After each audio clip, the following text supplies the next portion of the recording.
মার্কিন president Donald ট্রাম্পকে হত্যার লক্ষ্যে ইরান একটি নতুন ষড়যন্ত্রের ছক কষেছে এমন গোয়েন্দা তথ্য যুক্তরাষ্ট্রের কাছে হস্তান্তর করেছে ইসরায়েল। এই বিষয়ের সঙ্গে সংশ্লিষ্ট ব্যক্তিদের বরাত দিয়ে মার্কিন সংবাদ মাধ্যম ওয়াল স্ট্রিট জার্নাল এক প্রতিবেদনে এই তথ্য প্রকাশ করেছে। ইসরায়েল ভিত্তিক সংবাদ মাধ্যম টাইমস অব ইসরায়েল এই খবর প্রকাশিত করেছে।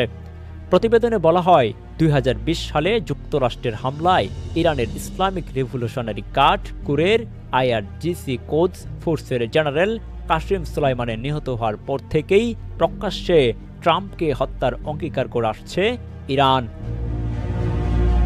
নিহত সর্বোচ্চ নেতা আয়াতুল্লাহ আলী খামেনিকে ঘিরে চলমান শোক অনুষ্ঠানেও ট্রাম্পকে হত্যার আহ্বান গুরুত্বের সঙ্গে তুলে ধরা হচ্ছে।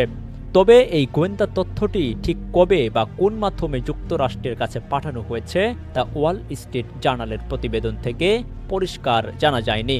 ট্রাম্প ইতোমধ্যে বেশ কয়েকবার হত্যা চেষ্টার মুখোমুখি হয়েছেন, যার মধ্যে 2024 সালের একটি হামলায় একটি গুলি তার কান ছুঁয়ে যায়। চলতি সপ্তাহে নিজের প্রতি আসা এসব হুমকির কথা উল্লেখ করে ট্রাম্প বলেন, আমি তাদের হত্যার তালিকায় রয়েছি।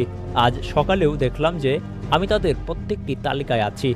আর এখন পর্যন্ত আমি হয়তো কিছুটা ভাগ্যবান ছিলাম, তবে এটি হয়তো খুব বেশি দিন স্থায়ী নাও হতে পারে। সালমান সেলিম, পপুলার 24।